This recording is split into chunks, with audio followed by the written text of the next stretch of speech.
Okay. Well, welcome all. Hope you had a great lunch. Today I will be talking about allocating responsibly, specifically reducing the overhead in shared memory structs. Why I'm talking about this? Well, I work at Neon. We do autoscaling Postgres, and we haven't yet figured out a good way to do the autoscaling of and resizing of shared buffers. Someone already talked about the exact details of resizing the buffers themselves before and the problems. You could, if you were not there, the recordings will probably be online sometime soon.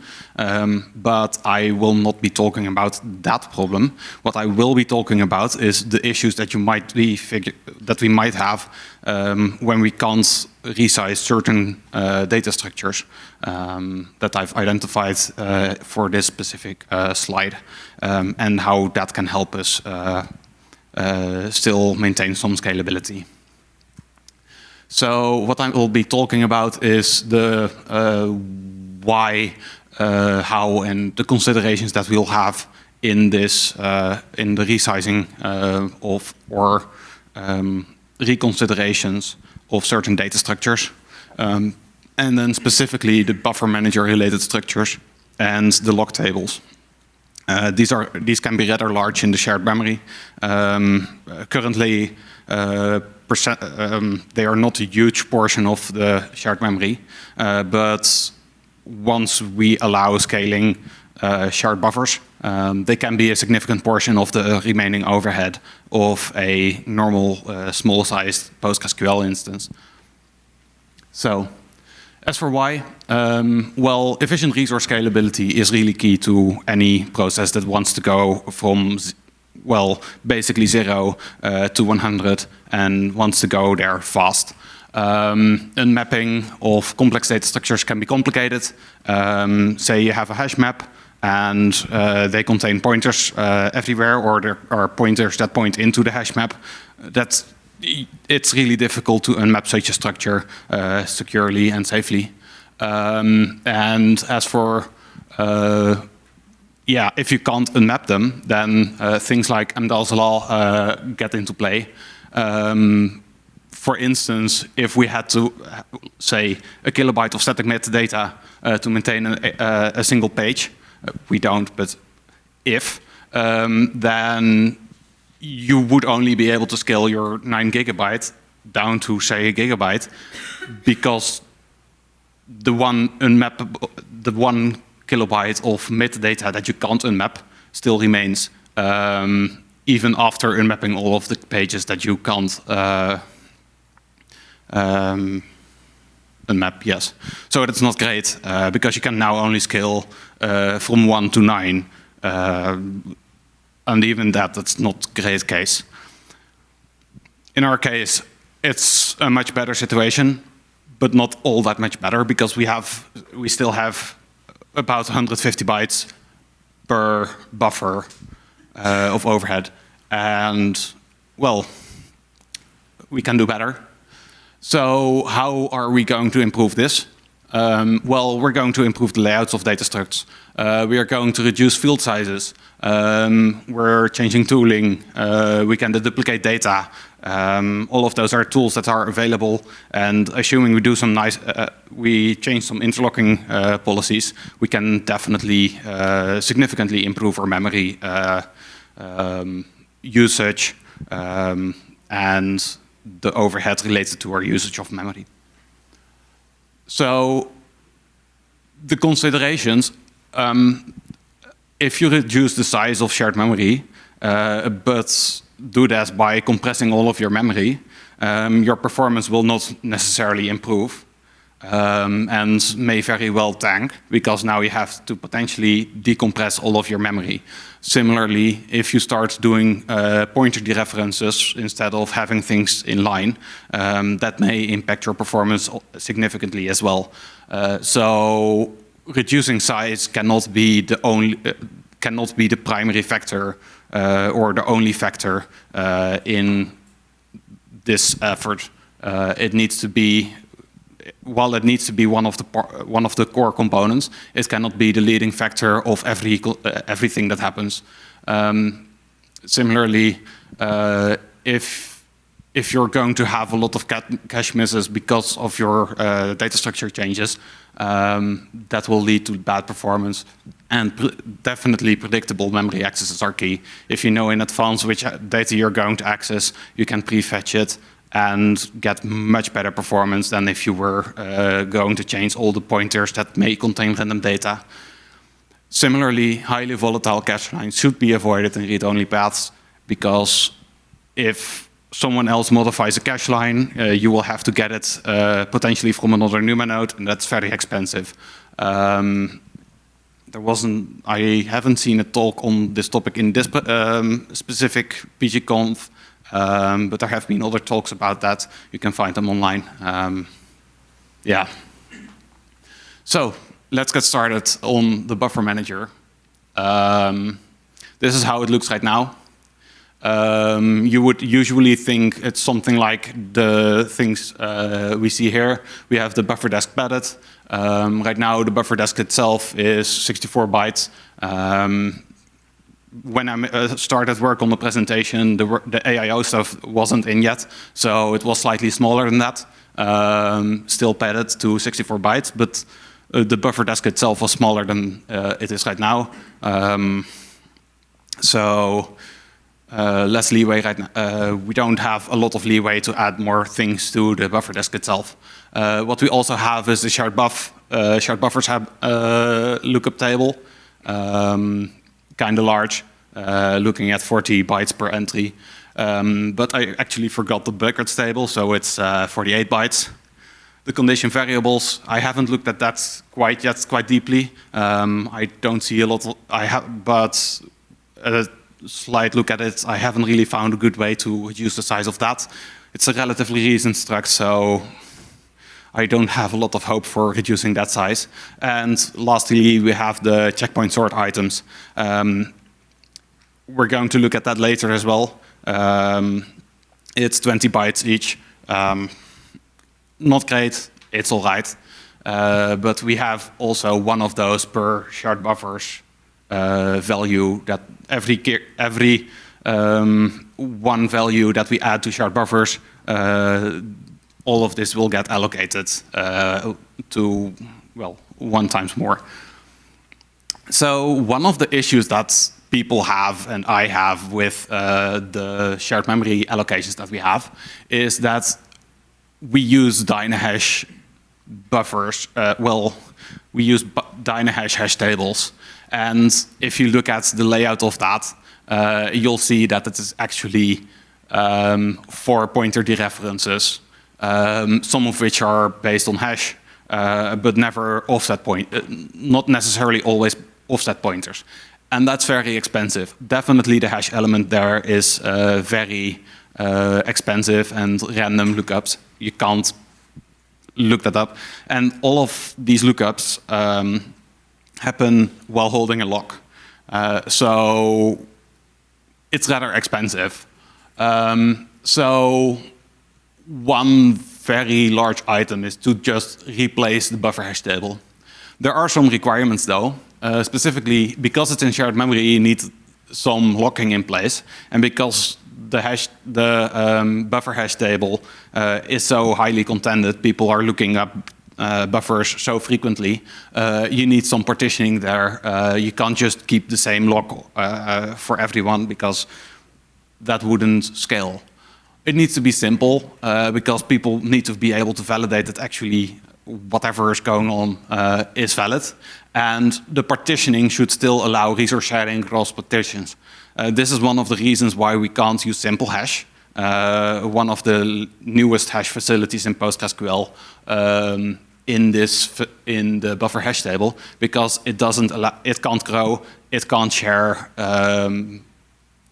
resources when it is used as one of the partitions of the buffer hash table. You need to be able to compensate for that one partition contains more elements than it was originally planned to have, because of well, the pigeonhole principle, we have no guarantee that all the hashes that are generated for any buffer are going to be nicely spread across all the partitions. We hope it will. We expect it will be approximately the case, but we can't guarantee it, and we should be able to compensate for any skew in the hash in the partitions of the hash table.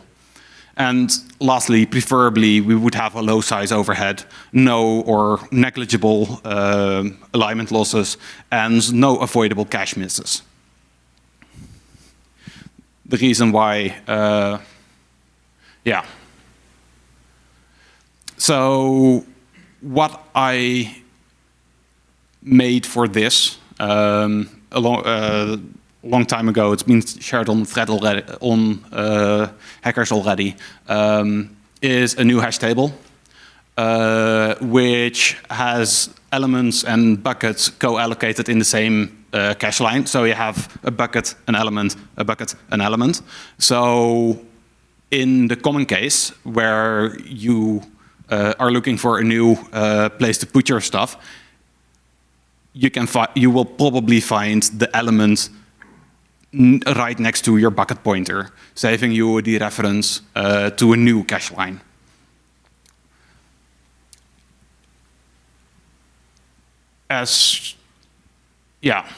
So hash entry lookup will only require 2 offset pointers, because also we don't have the segments that we don't have the hash segment that is referenced from the table itself, from the main management table, and also we don't have the references from the segments themselves to the hash bucket. So we save the 2. Does this have a? Yeah. So we save this reference and this reference from the lookups. And in the happy path, we will probably also be able to save the cache miss or cache line redirect here.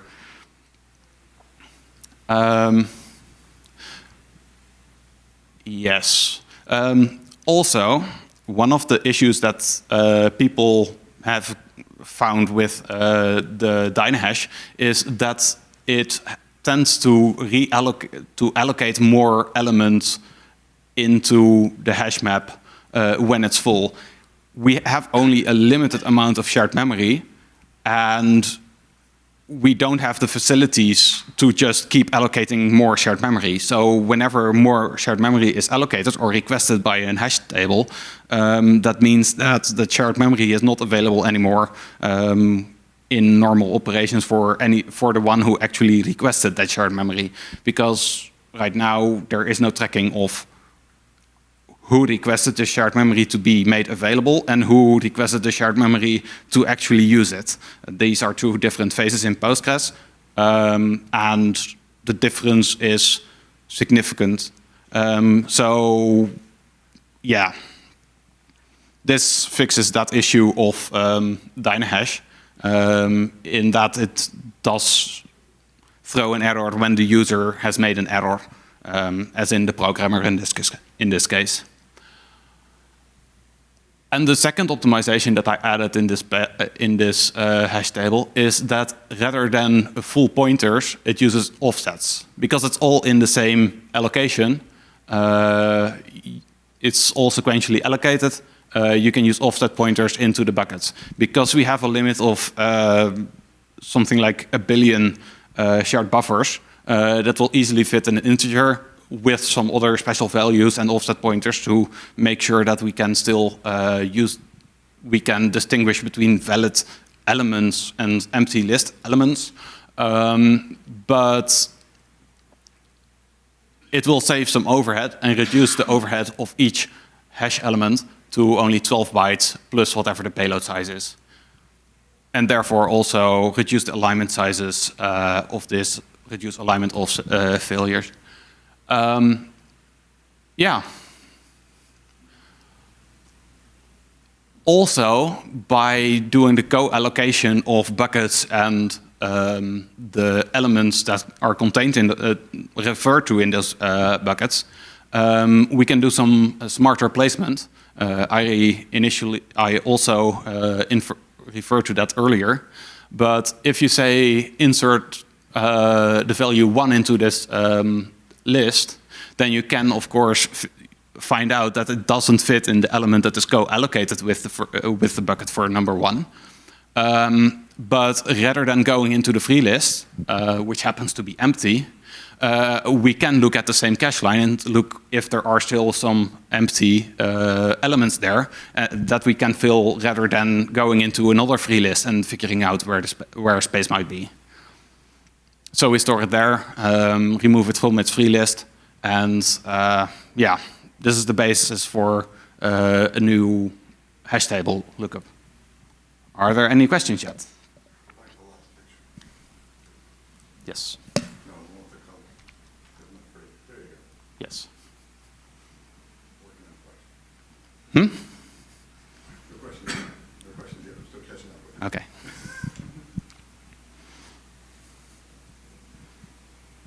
So the insertion thing moved the other elements down because it's in the cache line. No, it didn't move anything. This is how it starts. You'll see that this slot is empty, and you check all the slots on your cache line to see, hey, might this actually be, may we actually be able to save another cache miss? But no, it's already there, so we don't have the cache miss issues. And if we had, if this was full, then it would start looking at the free list that might be empty or something like that. Are you sure that cache misses is a main time sink of hash tab routines? Yes, because hash tables are approximately random access.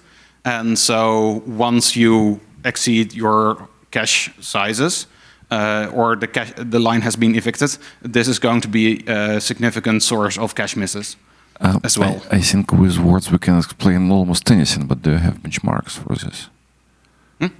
Can you prove it with benchmarks? Well, if I ran benchmarks, I could, but I haven't done that. The thing is, might be some problem with the hash tab is using relatively old reallocation scheme to add new buckets, and it's using not super fast hash functions, and it's just good to know which one, where do we spend most of the CPU cycles. Is it really cache misses? But this looks great, and I really like packing into cache lines and reducing number of cache lines. Yes. Okay. Any further questions? No? Then I'll continue. Okay, next item is reducing the size of every buff table's hash entry. Because as we saw before, the entry itself is 24 bytes. We just removed 12 bytes of the overhead of every hash entry. So now we have 12 bytes of overhead, 24 bytes of payload for a total of 36 bytes. So some 66%, 2/3 is currently on the entry itself. But if you notice, the buffer tag is present in both. And that's kind of a waste because we know that for basically all of the lifetime of a buff table entry, this buffer tag is going to contain exactly the same bytes. So let's just use this buffer as the offset pointer and refer to this one. And that works in principle until you notice that the buffer desk is a full cache line, and this content log is updated very, very frequently. And definitely, if you're looking at something like the root pointer of a B tree, that buffer is very frequently accessed. And so the buffer tag will very frequently be on a cache line that has been recently modified by another CPU and needs to be modified as well. So we can't really use that in the buffer table itself. As is. But what we can do is move it into its own array, remove it from the buffer desk because it will be because it's still in the same indexed location from the base of the array. Same as buffer desk. So the buffer ID will refer to the same buffer tag here. This buffer pointer will point to the same buffer tag here. And this one will not be as frequently modified as the buffer desk itself, the cache line with the buffer desk itself. And so we don't have the same issue anymore as the one that we had with the buffer desk. You may ask now, but why don't we then still keep it in the buff table entry? Or why do we do this optimization at all? That's a very good question. The answer is because it will improve performance in both the buffer desk case and the buff table entry case. Because now everything that needs to look at the buffer tag won't have to look at the highly contended state cache line. And the buffer table entry now can be much smaller, which means that we can fit more entries in the same cache line, and therefore we can still store or at least look at more entries without missing a cache line. And because it is very unlikely that we will have a hash collision, we can now still, plus assuming this still has the 12-byte overhead, we will now fit 4 of these buffer table entries on every cache line rather than 2 or so in the other case. Any further questions on this part? None? Then I continue. Now, we moved this buffer tag out of line, but it's still 20 bytes. And these fields are very frequently duplicated along buffers because I have a full table of blocks, and every block has these same numbers. Maybe except for the fork, but for usability, let's keep the fork here because it's very large compared to the number of values that it can have. So let's deduplicate that into its own struct. We would have to size this separately as well. It's not as easy as just pulling it out of line, but that does mean that the buffer tag is now 8 bytes. Rather than the 20 that it was before, and this is now deduplicated and compressed and all that. We can keep it in various structs while reading all the data. It's not all that relevant for the remainder of the performance. We can keep this. We can keep this as pinned quite similarly to how buffers are pinned and all that. But the important part is now that we have buffer tags of only 8 bytes. Rather than the 20 bytes that we had before. And if we now look at the checkpoint sort item that I referred to at the start of the presentation, you'll see that several of these fields are duplicated in the rel file locator fork. They are mostly the same, except for the database, which somehow is not present there. I don't know why. Someone designed it this way. That's all right. We can still make it point to the right one. With this rel file locator fork pointer. And now this one is also only 12 bytes rather than the 20 that it was before, still saving a nice 40% of data, of the size of this thing. Yeah. Any comments? Yeah? Just at this point, how would you say the memory savings are here? I will come to that in just a moment. Yes? Any more? Okay. Yes. So the ideal state here, we were at about 128 bytes per shared buffer entry. Now we are down to 116 bytes per shared buffer entry, plus a separately scaled rel file forks element of 16 bytes per. I had a typo here, but don't mind that. And yeah, that's quite an improvement, I'd say. This would also, by having a separately tracked element for every fork of every relation that might be in buffers, we also get some other potentially nice benefits related to being able to store the size of a relation in shared memory because we already have the shared element of this one. But that is not relevant to this presentation here.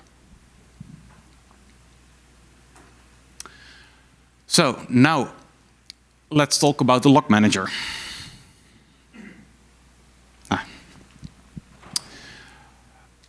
The log manager consists of, well, the heavyweight log manager consists of 2 hash tables. The main one with most information is the log itself. Quite large, mostly because it's a dynahash table as well. It contains the heavyweight log info with 1 entry for every type of log on every relation that is logged. So if you have, say, access exclusive, there's 1 in there. And so on and so on. It is sized to max logs per transaction, approximately, because you also have max backends included, which in part is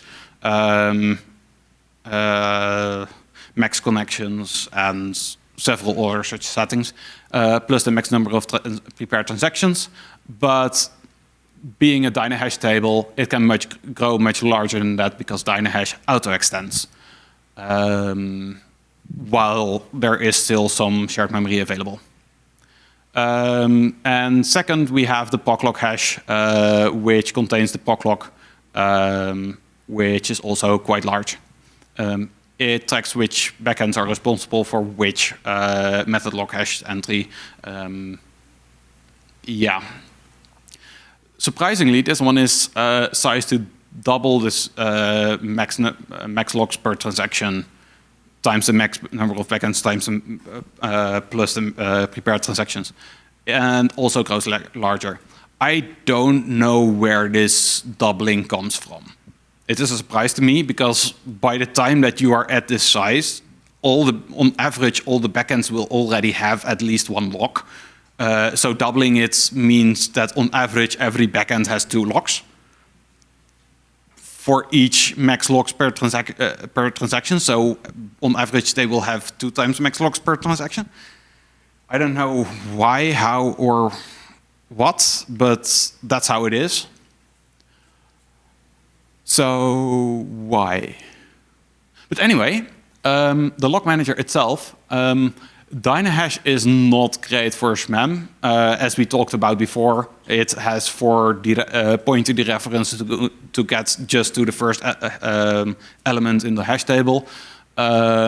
So if we replace it with the new bucket hash, we can save 8 to 12 bytes per element, depending on the alignment of the element. And we lose the resizing ability, or extension ability that the log manager has. And I think that's benefit because now people will actually have to do their max logs per transaction correctly and not have buckets that are thousands of elements deep because they undersize their logs per transactions. So we started out with 152 plus 28 bytes and 64 bytes. We are now down 8 bytes and another 16 bytes total. Something else that I noticed while looking through the log is that max logs mode currently is configured to 10. While we have only values for log modes up to 8 integer ones, and number 0 is not used at all in the shared mode. So if we remove, if we resize all the arrays in the log struct, of which there are 2, to just the 8 elements that are actually required in shared memory, we can save 16 bytes total on the log struct because it doesn't need all those bytes. We can also pack certain padded fields of the log struct to save another 8 bytes by moving small fields into the padding of other structs. So we're down to 128 plus 16 bytes. Not bad. The proclock itself is also slightly larger than you would hope. It contains a pointer to proc number, no, to a PG proc in shared memory. That is fine on its own, but it's rather large. If we use a proc number instead and then use that proc number as an offset pointer, we can save 8 bytes. If we also pack some proclock, if we then push the proclock into the alignment of the hash table element header, we can save another 8 bytes because we had some fields left. We had 4 bytes of alignment left over at the end of the proclock. We had some 4 bytes of leftover alignment in the hash table itself. So we drop another 8 bytes there. And if we stop doubling the size of the proclock table, because max log per transaction is the limit for your backend, or at least the average limits for all the backends, then we get down to a nice 64 bytes total for the proclock, and just over 40 bytes, 140 bytes for the log itself. Yeah. Any further questions, feedback? I hear Thomas. Ooh. This might be raced through that. I was just wondering if the doubling could be to do with reducing the collisions on hash table buckets or something like that. I don't know, to guess. That could be, but then that should have been documented there. Yeah. There isn't. I couldn't find a good reason that was clearly documented in the code. So this might be a good reason, but it's not clearly documented in the code. Therefore,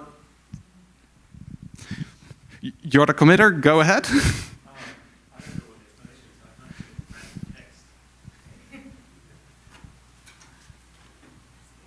Yeah. Yeah, I also don't know why the doubling is there, but if it was because of like collisions, I would assume that it will be in all the other tables, right? Also, like why do it in just this one?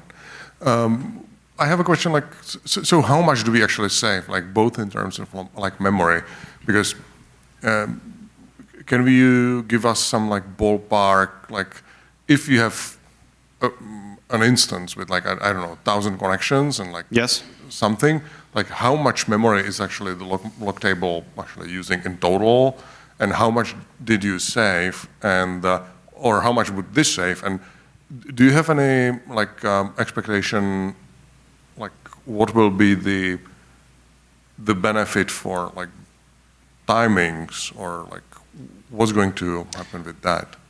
Okay, I did not do the actual timings checks, but I did notice when running this, when testing this patch, which I have sent to you as well before, that the actual size of the log tables was reduced by 30%.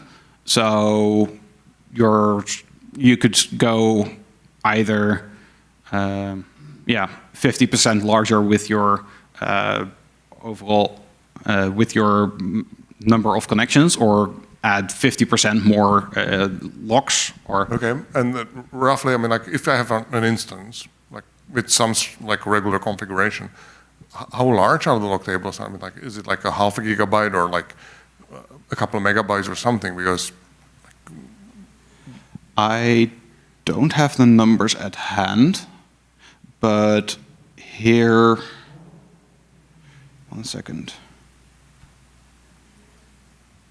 Looks like it's something in the tens of megabytes for a normal configuration of 100 connections, thousands max logs per transaction, something like that. So it's possible that because you save significant fraction of that, it makes it like more likely to be cached in Yes. like CPU caches. Well, So- not just that, but also because did I? Oh. Because we are using a more efficient hash table, we will also get better lookups and all that in the log table. So your locking algorithms will have less issues with all of this. Okay. I might be wrong, but as far as I know, max logs per transaction is not enforced anywhere. So Yes. it's just a heuristic that is there, that is configured by user. And if we remove doubling, and user will encounter lack of space for actual logs, and they will double it back. Yes. That's the only place where max logs per transaction is used. So it's effectively us saying to users, just make it half smaller, and it's as a recommendation sounds better than actual unexpected change in the new version. The reason why I want to make it a statically sized table is because, first of all, it's easier to reason about, and second of all, that means that the performance is also consistent rather than having to go through deep and deep layers of entry pointers. Because what you can do right now is size it to 10 logs per transaction, and then overflow will resizing will automatically assign more entries to the buckets, but the number of buckets will stay the same, which means that every bucket will have much more collisions in it than it would usually have, because say you're actually using 1,000 logs per transaction on average. That will mean that every bucket will on average have 100 elements in it, because 1,000 divided by. Okay, and that's rather expensive. You do not propose to change actual capacity for logs by default. So the constant that you were shown is Yes. also capping how much logs the user can take. And actually, I don't think that is the case. Because, well, I mean, yes, it will cap the logs that the user can take, but the main log table itself, where were we? Here. This one is still sized to the actual max logs per transaction. So yeah, you will have the per backend stuff that has been changed, but the main one is still sized to the default one. So I don't really think there's a relevant point there. Unless you mean by that many people will lock the same relation at the same mode, which is indeed possible, but then this doubling still doesn't make sense. Yeah, my concern was only about like the user has less space now, but I see Yes, the user I mean, has the same functionality as before. Great, thank you. And yes, for duplicated locks there will be less space, but I think that's an all right trade-off to make.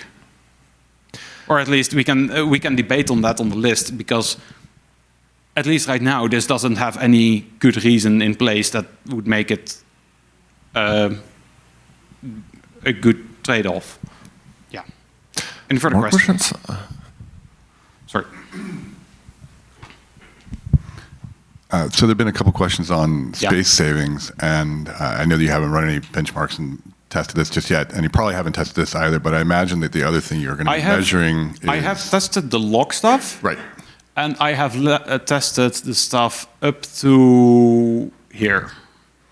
Yeah, I imagine the other thing, test was the wrong word, benchmark. The other thing you might benchmark or examine in tests is cache line misses and overall performance, because it seems like the benefit here is both in terms of space, but performance and cache line misses could significantly get better. Yeah, that's at least the goal as well, yes.